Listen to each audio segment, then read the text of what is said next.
and out of order. Obviously, the house is empty because he has been cast out, right? And now it's swept. It means all the garbage it brought with it is out of the house now.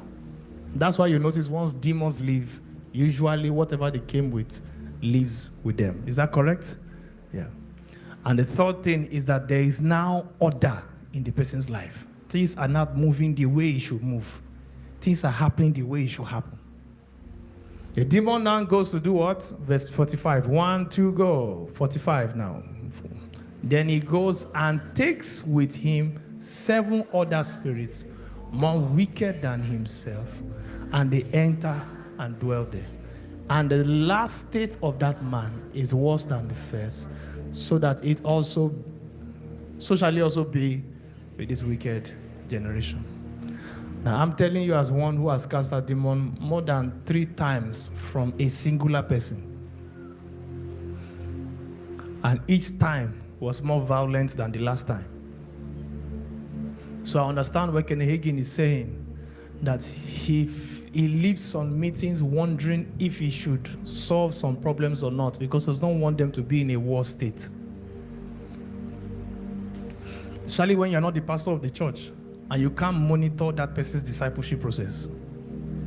You just meet somebody in a crusade ground somewhere, like a lady in Liberia, and the person was removing all the rings, not physical rings, removing all the rings and everything that the person was wearing in the spirit.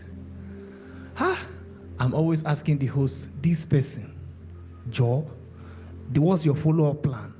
Because I've not done her a favor by removing the demon. Did you get what I just said? Until the process of filling her up, that empty space. Because that's why that demon came back. If he came back and saw another tenant, will he come back? No. He came back. The problem was not with the fact that the place was swept, or the fact that the place was in order. No. He will sort it out. He will put it back out of order. The challenge is that the place is still what? It's empty. It's empty. And so that's why when you cast out demons from persons, it's important that those persons are now filled with truth, so they can resist those demons on their own and say, you're not coming back here. All right? And they don't have to call you from whatever nation of the world and say, they've come again. No, please pray for me. No. So the person's last state is always worse. Please be conscious of this. Everything I am saying, everything I am teaching, I want you to be adding it to your mind. As you step out to help people, be conscious of the fact that anyone you help, surely from the grip of darkness, from deep issues, and you don't disciple, you have not really what? Helped the person. If in any case, you have even made the matter what? Worse. Why? Satan wars with wisdom. The last time you took me out, will I come back alone? Common sense is that you come back with more reinforcement, so that it is more difficult to kick me out the next time. All right? Are you hearing what I'm talking about?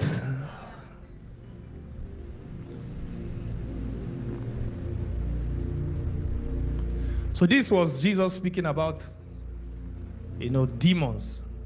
Paul was conscious of their operations. Jesus showing us here also was conscious of their operations. So it's important for every believer to be conscious of the operations. Are you getting what I'm saying?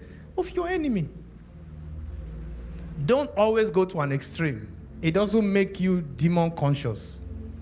It's good to know how they operate. Are you getting what I am saying? It's good to know. Some of these things can happen, as you read the scriptures, as you engage in ministry, and then you can even be taught by the Holy Ghost. You just understand how these things operate, and you're able to effectively do ministry and serve Jesus better. So clearly there, we see that demons live a person's life without form, leave it without structure, without definition, leave it in confusion and chaos.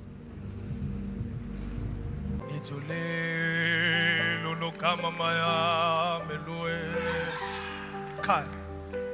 Ehove hi du melane lo lo agale.